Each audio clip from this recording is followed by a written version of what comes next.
Jesus said, stop allowing yourself to get upset. Someone can't make you get upset. You have to give them permission to upset you. You have to make the choice. I'm offended. I'm discouraged. I'm sour. And some people know exactly what buttons they can push to get you bent out of shape. Next time they push those buttons, just smile. Say, not this time. I'm staying in peace. I'm going to enjoy this day. If someone is disrespectful, rude, always finding fault, they have issues they haven't dealt with. They end up with bitterness, anger, insecurity bottled up on the inside. Sometimes that poison will try to get off on you. You have to stay on the offensive. They may be rude, but I'm not taking the bait. I'm staying calm. I'm going to be respectful despite how they treat me. You have the right and the power within yourself to choose the direction you want to go. But in the process of making that choice, understand that God is sovereign. And when everything is said and done, He will have His way. You're still alive, so therefore God is not done with you. You're still here. God has a plan for your life. Everything you're going through is preparing you for what you ask God for. You just got to quit tripping while you're in the process, because the process is necessary. You may not see it now, but when He gets you on the other side of it, you're going to see exactly why it went that way. And you're going to be okay with it. Pull yourself together and quit tripping because you're in the process. God is processing you. He ain't through with you. If He was through with you, you would not wake up in the morning. He gonna fix it.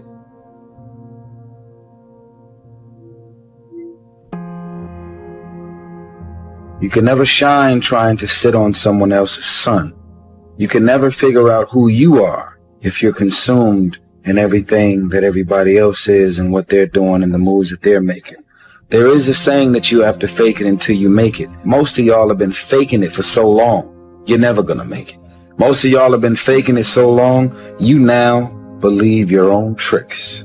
Most of y'all have been living a lie for so long that you believe your own lies because you're trying to chase someone else's life, all while ignoring your own life and your own path, all while ignoring what God has in mind for you.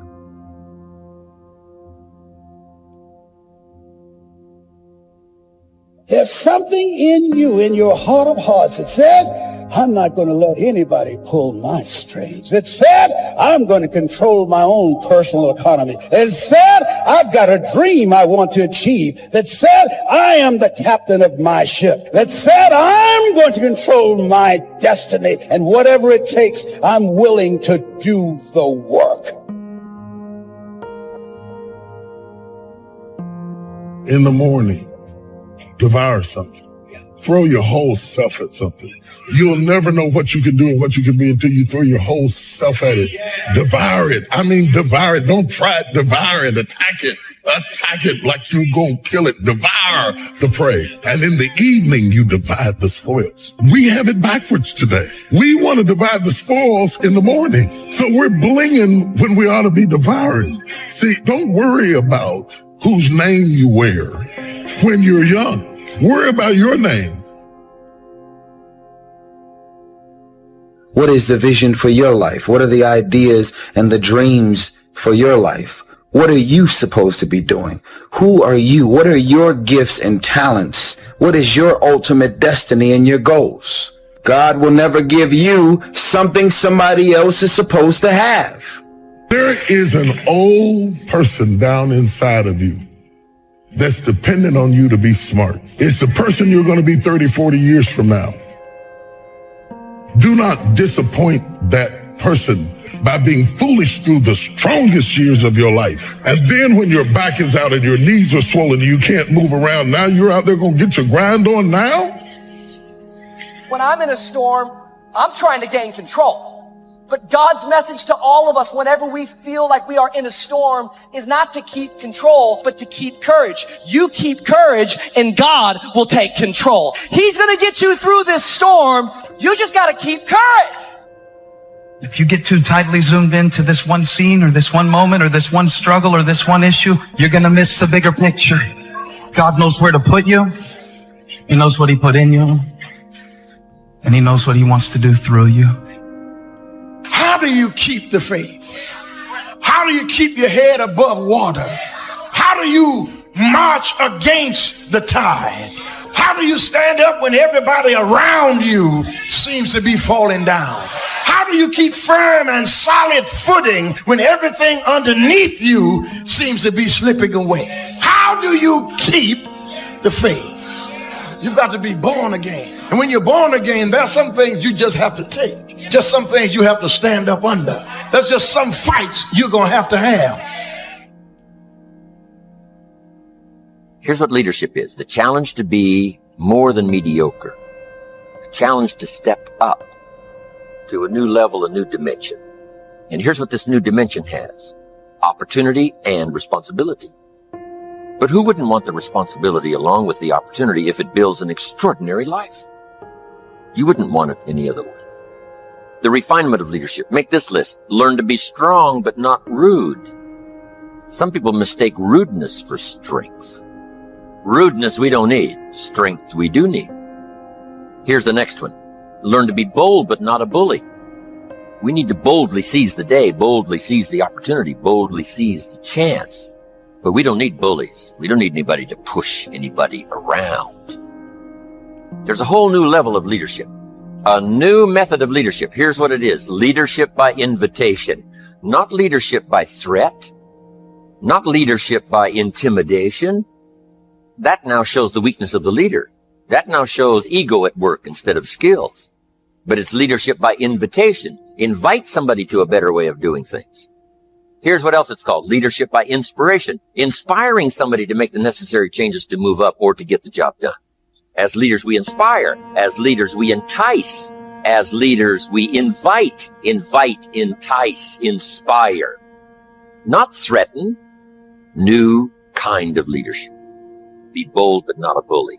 Next, be kind, but not weak. Some people mistake weakness for kindness. It is a great mistake. Kindness isn't weak. Kindness is a certain unusual strength. But don't say, I must be weak in order to be kind. The answer is no. Sometimes you have to be unusually strong to be kind. Somebody coined the expression, tough love. Love that really tells the truth and levels, sometimes with a broken heart, but whatever has to be said, has to be said. Kind, but not weak. Here's another one that's excellent. Be thoughtful, but not lazy. We need to give thought, but we also need to take action. Only quality people. As you think about your goals and dreams, this is not for everybody. You want to build an organization with only quality people. Not people who need more, but people who want more. You want to surround yourself with people that are hungry.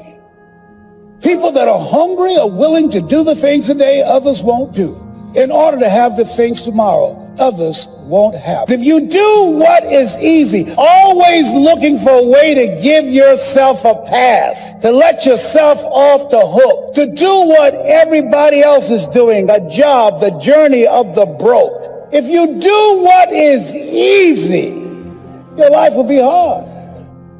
But there is something in you that says, you know, I can't do this. I can't do this anymore. It's not what you are that holds you back. It's what you think that you are not. That's what holds you back. You cannot always control circumstances, but you can always control your own thoughts. Nothing changes until your mind changes. Information does not bring transformation. Conversion does. You need to dream without just being a dreamer. Head in the clouds, yes, dreaming, lofty dreams, but feet on the ground. Here's 2 or 3 more. These are excellent. Be humble, but not timid. Some people mistake timidity for humility. Humility is a virtue. Timidity is an illness. It can be cured. It can be managed. And if you are timid, you got to work on it. I'm telling you, it's a weakness. It's not a virtue. But you must turn your timidity into strength and keep working on it. Keep working on it until finally you have driven it into such a small corner that it does not devastate your life. But humility is a virtue. Expands your ability to understand the vastness of it all and how small we are in relation to everything. Humility that causes you to get on your knees and talk to a child without any fear how you look. Humility to understand, yes, humans are unique, but in the vast space of it all, we're all pretty small. Yes, we know, but what we don't know is so much greater than what we do. Here's a couple of more. Be proud without being arrogant. There's something to be said for team pride, community pride, company pride, personal pride. But don't cross the line to where you're being proud now becomes arrogance. Pride we need, arrogance we don't. Arrogance is usually the childish attempt to make up for lack of self-worth. Childish attempt to make up for lack of self-worth has a tendency to create arrogance. And you know the worst kind of arrogance? Arrogance from ignorance. That's the worst kind. If a guy's smart and arrogant, we can tolerate that. But if a guy's dumb and arrogant, that's hard to take. So now, all leaders must learn the basic laws so they can use them as illustrations as well as use them for productivity. Here's the first of the basic laws. Whatever you sow, you reap.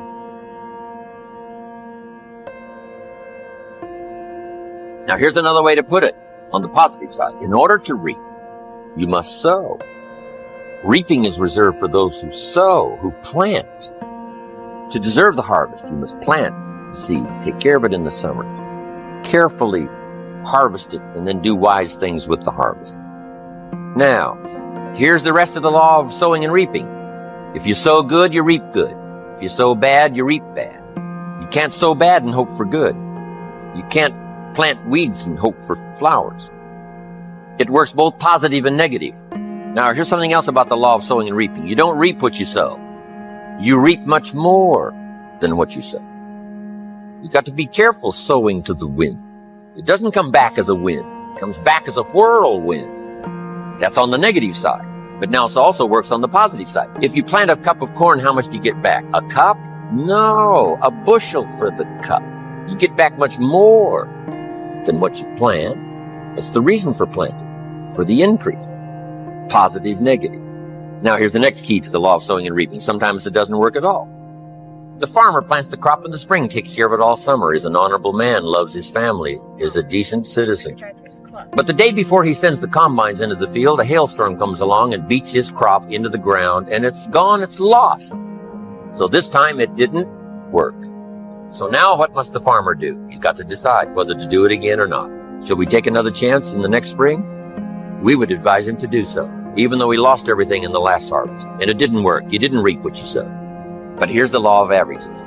Here's the odds. More often than not, you reap what you sow. More often than not, you'll have a harvest if you plant in the spring. There's no guarantee, but more often than not. And guess what more often than not is? Pretty good odds. It's better than Las Vegas. Incredible. Next, one of the most important laws to learn is the law of averages. If you do something often enough, you'll get a ratio of results. Once you understand that, the world is yours. Learning to employ people in the unique thing called the law of averages is stunning in its result in terms of fortune, future. In baseball, we call it batting average. Swing 10 times, get a hit. Swing 10 times, get a hit. Nobody bats 9 out of 10. Some of these guys are getting $5, $6, $7 million a year, batting 2, 3 out of 10. So you don't have to be perfect here. All you have to do is understand the law of averages. Now, even if you're only getting 1 out of 10, you can now start to compete. If you've been here a long time, you can get 9 out of 10. I just joined, I can only get 1 out of 10. I'm telling you, if we have a contest, I will beat you. Say, well, you just started. How could you beat me? It's very simple. While you talk to 10 and get 9, I will talk to 100 and get 10. I win. Isn't that clever? Here's what I do if I'm new. I make up in numbers what I lack in skill. Once you understand the law of averages, I'm telling you, it's so exciting to work with the law of averages. Here's the next important law, called the law of faith. Faith is the ability to see things that don't yet exist. Faith, though, can turn difficulty into reality, positive reality. Here's what faith is for. Number one, faith is the ability to see it as it is. Faith doesn't mind seeing it as it is because faith is a miracle worker. Faith does not ignore the negative. Faith uses the negative because if there was no negative, there'd be no need for faith. If everything is okay, what would you need faith for? You need faith because it isn't okay. Now, what isn't okay? Who knows? The situation that isn't okay isn't okay. So here's what faith does. Number one, faith does not ignore the negative because faith now stands as the miracle worker if you let it work. So faith sees it as it is. If it's ugly, it's ugly. If it isn't working, it isn't working. If it's a mess, it's a mess. It doesn't hurt to call a mess a mess. You don't need to fancy it up here. If it's broke, it's broke. If it's miserable, it's miserable. Faith doesn't mind admitting that. Faith doesn't mind seeing that. Here's why. Number one, you can see it as it is. That's the beginning of faith, seeing it as it is. Now, here's the second step of faith. See it better than it is.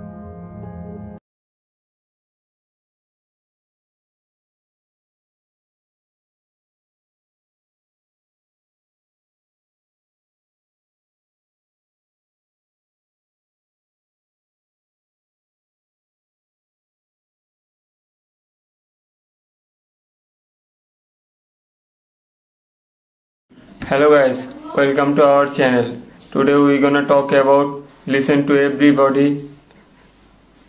Listen to this every day.